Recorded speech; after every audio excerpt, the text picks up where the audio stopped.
Hello and welcome to Matters of the Heart, a show where we talk about love, relationships, commitments, and the bumpy road that leads us there through heartache, heartbreak, the euphoria of finding true love, and the contentment with happily ever after. And to discuss all this and more, we have with us a fantastic panel. Raseel Gujral is into design and restoration, while Naveen Ansal is into design. Both of them have not only been partners in their business, Casa Paradox, but also in life for over 25 years. Nina Davuluri was Miss America 2014. She has produced a documentary called Complexion, which talks about skin color and the inherent bias against darker skins that exists in Indian communities all across the world. She speaks publicly on cultural diversity and cultural awareness. We have with us Anuradha Gupta, who joins us from San Francisco. She is the founder and CEO of Vows for Eternity. It is an international matchmaking company that's headquartered in New York and also has a very strong presence in India. Anu is going to be joining us through the episodes and talking about what does it take to make a marriage work. All right, now if it was just looks and attraction that brought people together, then millions and millions of people would be single all across the world. And that is the topic of our show. What should we really look for in a person when it comes to marriage? We'll begin with you, Naveen and Raseel. What do you think are some key characteristics that are essential when it comes to a strong marriage? Today's the first time I'm giving it so much of a thought. My relationship started with Raseel, and then, of course, it culminated in marriage. But the most important, significant part of it is you have to like each other very much. Looks and all that stuff may count and does count. But I think there has to be an inherent which you like the person. And it's the whole package. It's the appeal of the person as a human being, plus, of course, looks. All right, Raseel? See, I think it's chemistry. It could be looks, a combination of looks, how they make you feel, how you feel when you look at them. And then beyond that, there's a comfort and a sense of, for me, it's like a sense of coming home or a sense of recognition.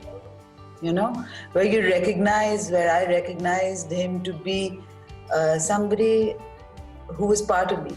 I just knew, so it's a question of recognizing your tribe and then feeling comfortable within your skin and just being the best of friends, because I think, relationships times are challenging and there are a lot of temptations and there are a lot of distractions.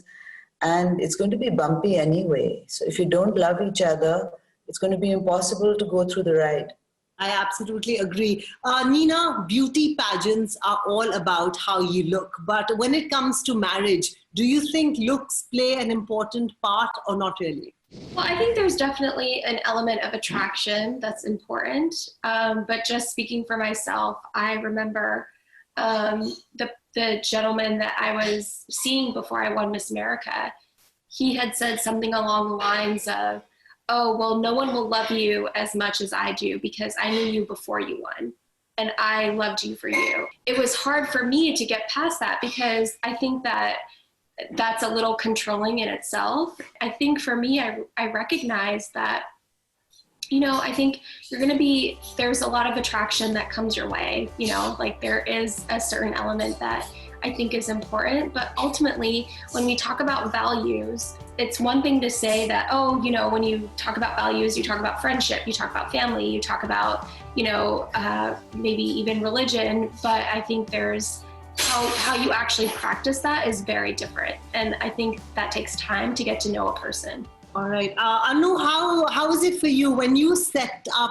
two people? How important are looks and age? And do people have very strong views when it comes to these two topics? So, I think it's in an arranged introduction scenario.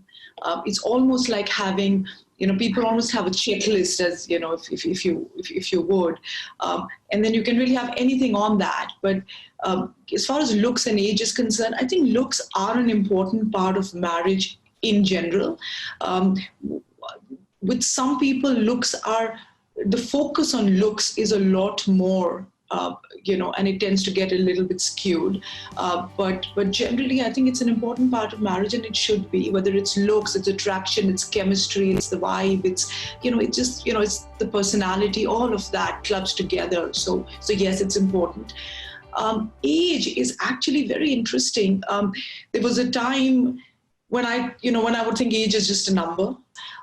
But when it comes to an arranged introduction, I think it has a slightly more significant role to play.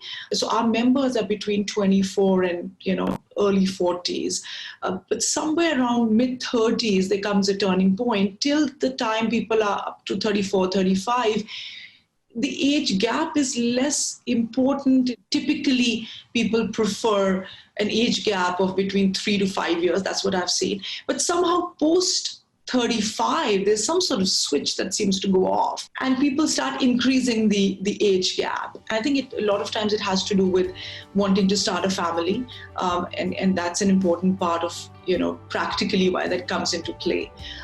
For women, it also goes the other direction of wanting to have a guy who's few years younger, and whereas I have guys who are in their mid 40s and their cutoff is 36, 38 perhaps, and the girls want to go younger, so there comes a time when the overlap gets tougher to achieve, right? Because people are going in different directions. Raseel, I want to ask you, between both of you, you have 3 children.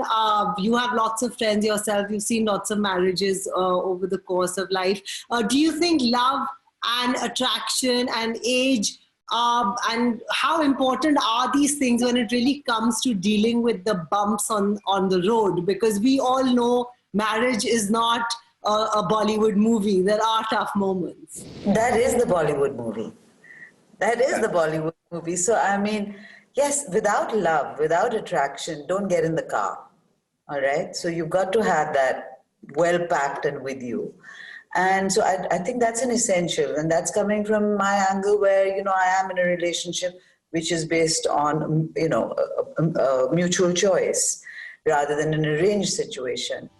And yes, dealing with the bumps, etc., has its challenges, but you've got each other's back, right? So you know where your support lies. What advice do you give your children? They don't listen. What do you, Nina? How do you and your friends deal with this whole the idea of marriage and the bumps, or you think it's going to be mills and boons? What's your view on it? Well, I think, I can only speak for my own family, and, I've seen some of my friends have very successful marriages, and I think a lot of it is also when it comes down to values. Like I said earlier, it's one thing to say that you care about family. It's another thing to actually do it. And so I think, how you actually, do you practice what you preach? I think that's a huge sign that people should be looking for in any relationship. Oh, it's one thing to say you care about family. How do you treat your family? Do you care that you're spending holidays with them? Is it important for you to make introductions to them? Do you care what they think? And no matter what, of course I care what my parents think about my significant other. Those are really important qualities to have. So I think it's kind of this holistic approach of, are they actually practicing what they preach? And I think that's something to really look for. I have a quick question for you, which is, when you think of marriage, do you consider age as a problem, or do you have somebody in mind of a particular age? Yeah, so I will always say, I don't think age matters. I think experience matters. And, I'm a person who has been fortunate to have quite a few experiences in life, and I want someone to match that. And I think that's a reasonable request. And I don't think it matters how young you are or how old you are. You just have to be intellectually on the same level. When we fall in love, we subconsciously gravitate towards people from a common background, a similar school, a similar social circle. Anu, let me begin with you. Does it happen often that the people you kind of set up are attracted to people from a similar background? Yes and no. I think a lot of times the families or the parents would prefer that because in their own way they think it'll make things simpler for people. It maybe puts a little bit less pressure on marriage to start with. But I think the people themselves, the members that we have, they're globally mobile, they're well-traveled, well-educated, they come from diverse backgrounds, but they have, in terms of value systems, in terms of being, progressive, being driven, there's a lot of commonalities. And socioeconomic backgrounds, I think they have a role to play. It just makes things easier. Is it better, similar backgrounds? I don't know if it's better. I think sometimes the diversity that different backgrounds bring, there's a beauty in that. But I think a lot of those lines really in today's time are getting blurred. So if we don't work with biodatas, we're not an online search, we're very much a bespoke service. So it's really more about connecting to individuals. Best to focus on let it be how two people connect. And if you follow your heart, if you just give each other if you give something the time to see how it works out, I think life is full of surprises. And a lot of things fall into place when people let that happen. There's a lot of magic that happens. I've seen a lot of that happening over the years. Naveen and Raseel, I want to ask both of you, do you think it's realistic for marriages to work out without much difficulty when both the partners come from different backgrounds? For me, thankfully, we came from very similar cultural backgrounds, and the language she spoke was my language. And I think marriages work. I was of the opinion before I met Raseel that marriages don't work because this is my second marriage. But because of our similarity, I felt a kinship towards her. And I could talk to her openly, I could be with her and be myself. We mutually support each other. Fortunately, we still love each other or like each other, whatever you want to say. And we are fond of each other. And that's, I think, to put it very simply, if you are fond of each other, you've got to make the effort and go forward. Raseel? Let me say this. I've been in a relationship which prior to mine with Naveen, where came from culturally very different, socio-economic, different culture, different nationality, and very huge age difference, etc., etc. Was married to somebody who supposedly should have been from a similar background, but was not. So I think there is no formula.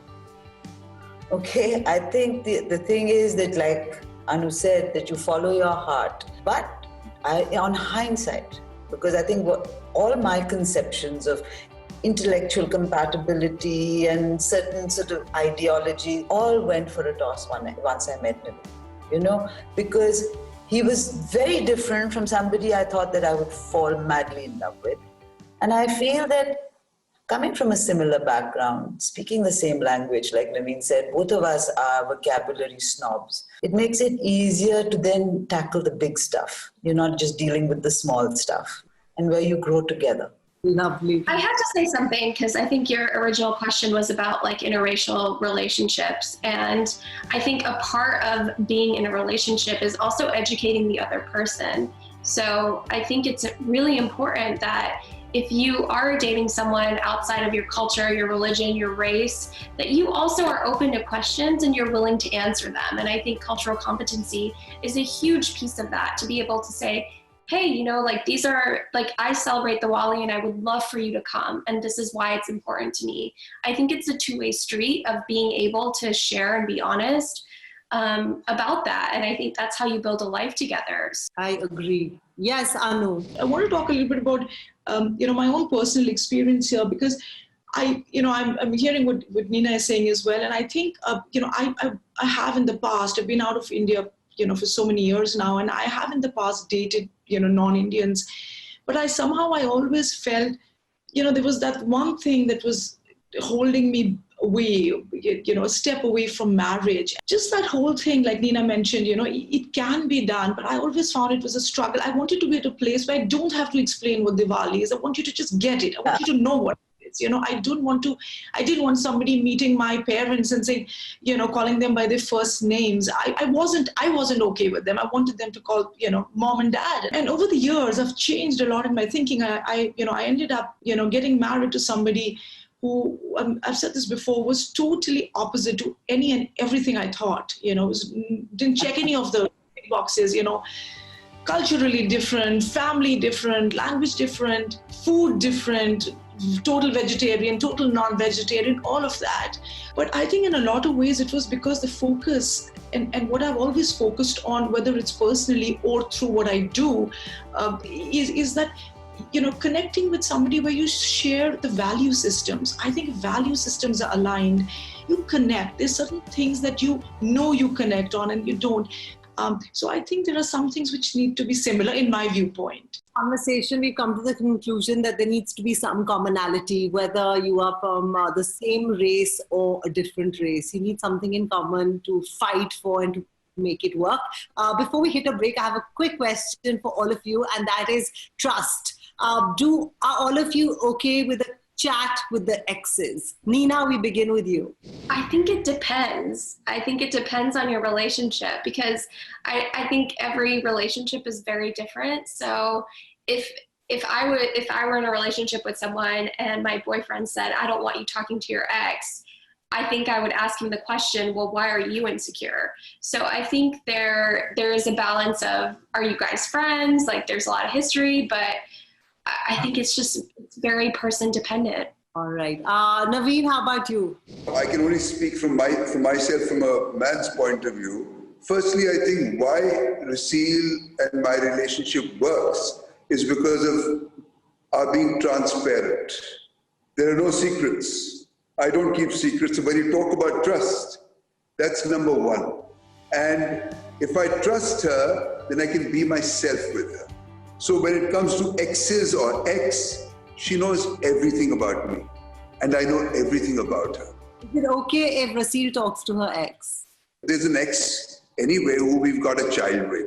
So she's got to talk to them, but she doesn't want to. That's a different proposition. But we talk to each other's exes all the time. Raseel, what about you? Is it okay to talk to the exes? The first thing is, like Naveen said, and which I learned from him, is one about being completely honest. Not just with your partner, but with yourself. Why do you want to talk to your ex? What's going on? Is there a subtext? Yeah? You might be an ex, but are you sort of, keeping a little flame going, getting some cheap thrills, etc., etc. So I think this is really the first 5 years of a relationship. When you really need to check yourself why you are doing something. I don't think it's about your partner. And it's about your own niyat or your own integrity. And the second part of that equation is your partner making it very clear, both to you and to an ex, where they stand. Both of us have been married before. Both of us have exes. Both of us have children from those exes. I'm very friendly with Naveen's ex. She's like a sister. But it took about 10 years for it to get there. Anu, how about you? I think I have a long way to go. I'm totally on a different planet. I think I try and give my husband the space, but I'll be honest, I absolutely hate it. I absolutely hate it. No. Well, to everybody watching, if you want to participate in the poll, do log on to Facebook or Instagram and tell us what you think.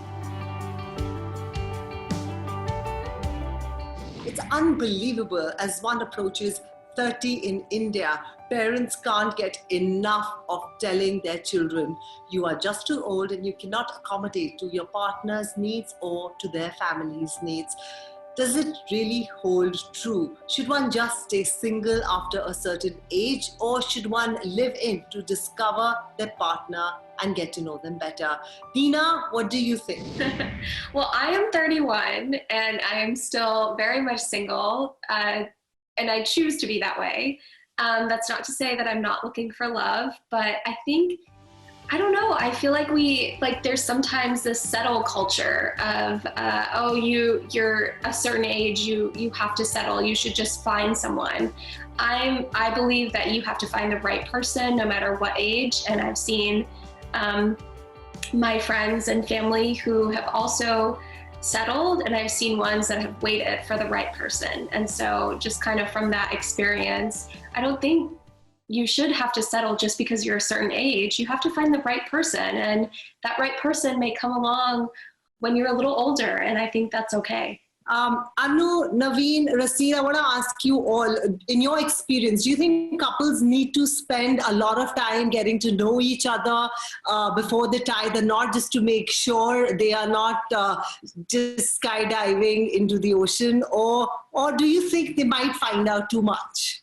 There's nothing like too much. Okay, I met my ex-husband when I was 16. I was married at 18. I was a mother at 19. I was divorced at 23. And I met Naveen when I was 27, and he was 34. And we lived together for 5 years before we got married, because there was no way I was diving off that cliff again without knowing that I was in the right place, with the right person, for the right reason. It's important to live together. And I say that to my son, that before you come under the umbrella, you should know who you want to be under the umbrella with. You know, I'm very unconventional. I have never been the kind who believes in being tied down, as they say, you know, in marriage. That used to be my thinking. So when I met Raseel and we decided to live together, it was an eye-opener for me, but it made us comfortable with each other. And for me, it was essential, because to change my view on what it is to be with another person 24 hours a day, and we worked together, and even then we were working together. When you're together in a relationship, you don't just fall into the other person. You make an identity for yourself too, which is very essential as human beings in a marriage today. Anu, how about you? I think it's very, very important to get to know the other person, and really getting to know someone really is a function of time. When somebody's having a great day, great space in one's life, everything is works really well and everything comes across really well. But it's the tough times when you can lean on someone. You have the other person is your anchor, your support. Having said that, I think marriage is a leap of faith on so many levels. Can you get to know somebody enough? I don't think so. It can take a lifetime. I'm still trying to figure myself out. So I think at some point you feel comfortable, and you can be yourself. Anu, I want to quickly ask you what we started off this discussion, that when you're 30 years old, a lot of Indian families think you can't really accommodate to a partner, to his family. Do you think it's true? No, I don't. Not at all. Not at all. I got married when I was 34, and before that I was very commitment phobic. I think it's, like I said, for a lot of things, age is just a number. One shouldn't just get married for the sake of getting married. I think an important factor to bring up here is that I wasn't the same person when I was 23 versus 31. I've changed so much, and how can you possibly know what you want as you're discovering yourself? Your values and views change on life as you get older. So I think there is something to be said by waiting until you, I don't know, maybe figure out who you are as an individual. That's a very interesting point, Nina. Yes, I want to ask both of you on that. Yes. I can't have, entrusted my life to a decision of a 16-year-old, which is how old I was when I met my ex-husband. So, but there has to be some sort of a time when you feel this is the person just is the right person that you want to spend the rest of your life with, not because you've ended your definition, but this is the person that you want to then further discover yourself with. So I don't think it's about a number.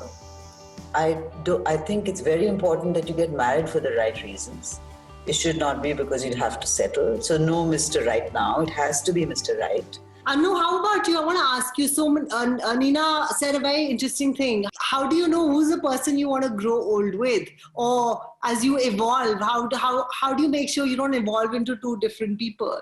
I think you just know, and to Nina's point on, sure, I'm a very different person today than I was even 5 years ago, and probably will be very different 5 years from now.